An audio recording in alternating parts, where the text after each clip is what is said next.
우리 아이 공부? 부모님이라면 누구나 한 번쯤은 깊이 고민해 보셨을 거예요. 특히, 우리 애는 공부머리를 타고나지 않나 봐 하는 그런 불안감 느껴보신 적 있으시죠? 오늘 그 마음에 담아두셨던 고민에 대해 아주 명쾌한 분석을 시작해 보겠습니다. 바로 이 질문이 모든 고민의 시작점이죠. 많은 분들이 공부 잘하는 능력은 어느 정도 정해져서 태어나는 선천적인 거라고 생각하시잖아요. 과연 정말 그럴까요? 그런데 말이죠. 한 전문가가 아주 단호하게 이야기합니다. 그건 명백한 착각이라고요. 정신건강의학과 전문의 노규식 원장님은 공부머리가 타고난다는 건 오해라고 딱 잘라 말합니다. 자, 여기서 정말 무릎을 탁 치게 만드는 비유가 하나 나옵니다. 공부머리가요, 마치 복근 만들기랑 똑같다는 거예요. 한번 생각해 보세요. 우리 배에 복근은 누구나 다 있잖아요. 그런데 꾸준히 운동을 해야만 선명하게 드러나죠. 공부에 필요한 뇌기능도 완전히 똑같습니다. 그냥 가만히 놔두는 게 아니라 훈련을 통해서 얼마든지 발달시킬 수 있다는 거죠. 이건 더 이상 불안해야 할 재능의 문제가 아닙니다. 우리 아이에게 주어진 엄청난 성장의 기회라는 뜻이에요. 물론 뇌는 평생에 걸쳐 발달할 수 있습니다. 하지만 이왕이면 효과가 폭발적으로 나타나는 아주 특별한 시기가 있겠죠?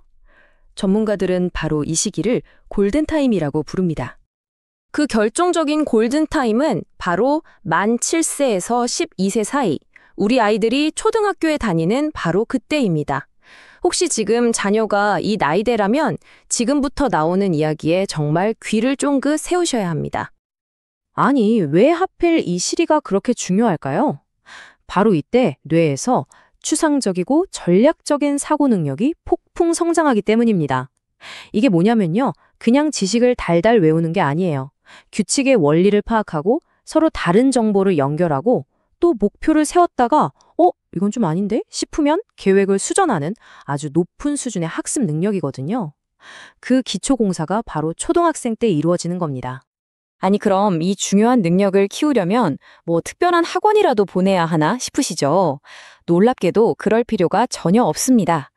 해답은 바로 우리 집 평범한 일상 속에 숨어 있어요. 첫 번째 훈련 도구는요, 바로 학교 숙제입니다. 에이, 겨우 숙제? 하시겠지만요, 특히 부모님들이 보시기에 아니 시험에 나오지도 않는 이런 걸 왜 하나 몰라? 싶은 그런 과제들이야말로 최고의 두뇌 헬스장입니다. 예를 들어서 할머니 자서전 써오기 같은 숙제가 나왔다고 한번 상상해 볼까요? 아이는 먼저 계획을 세워야겠죠. 누구한테, 뭘, 언제 물어볼지. 그리고 할머니의 아주 긴 이야기 속에서 핵심 내용만 쏙쏙 골라내야 하잖아요. 또 이야기가 3000%로 빠져도 내 원래 목표는 자서전 쓰기였지 하고 중심을 딱 잡아야 하고요. 이 모든 과정이요, 공부에 필요한 계획 능력, 정보 선달 능력, 자기 점검 능력을 키우는 완벽한 훈련 세트인 셈입니다. 두 번째 훈련법은 훨씬 더 간단합니다. 진짜 매일 반복되는 사소한 생활 습관을 살짝만 비틀어주면 되거든요. 학교 다녀와서 책가방 제자리에 두기. 이게 무슨 훈련이냐고요?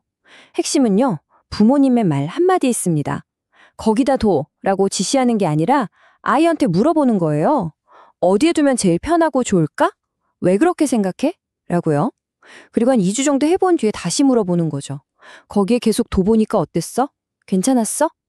이 짧은 대화가요, 목표 설정, 논리적인 이유 찾기, 그리고 결과평가라는 주도적인 학습의 전 과정을 압축적으로 경험하게 해주는 겁니다.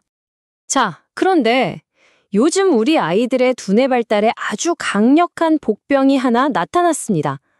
다들 짐작하시겠지만 바로 디지털 기기의 영향이죠. 특히 문제가 되는 게 바로 쇼츠나 릴스 같은 짧은 영상, 이른바 숏폼 콘텐츠입니다. 이런 영상들은요, 우리 뇌가 지루함을 느낄 틈을 단 1초도 주지 않아요. 계속해서 빠르고 강렬한 자극만 쉴 새 없이 쏟아붓죠. 여기에 완전히 길들여진 뇌는 40초 이상 집중하는 걸 굉장히 힘들어하게 됩니다. 긴 글을 읽고 그 의미를 파악하는 문해력에 심각한 손상을 입을 수밖에 없는 거예요. 그럼 이 디지털 홍수 속에서 우리 아이를 어떻게 지켜낼 수 있을까요? 전문가들이 제안하는 아주 현실적인 디지털 방어막 전략 몇 가지를 알려드릴게요.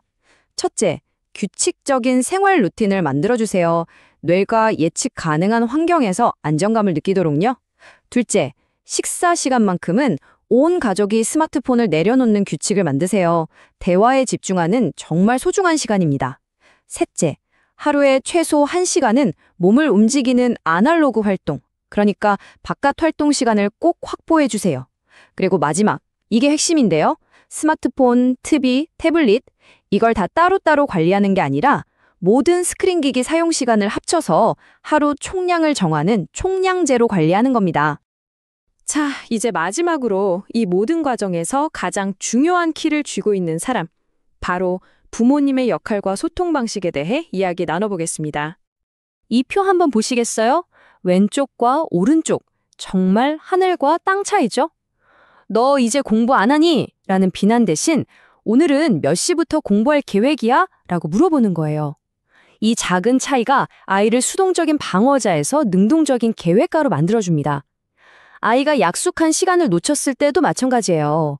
8시에 한다며? 라고 다그치는 대신 그냥 담담하게 지금 8시네? 하고 사실만 알려주는 거죠. 비난이 아니라 알림으로요.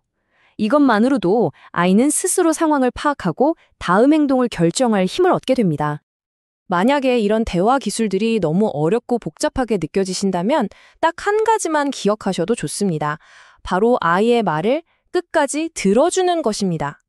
부모님이 자기 이야기를 중간에 끊지 않고 진지하게 들어준다고 느낄 때 아이는 자신이 존중받는다고 느끼고 자기 생각에 대해 더 깊이 파고들고 싶어 해요. 이것이야말로 사고력 발달의 가장 중요하고 근본적인 출발점입니다.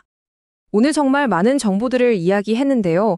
이 전문가의 마지막 조언이 우리에게 큰 위로를 주는 것 같습니다.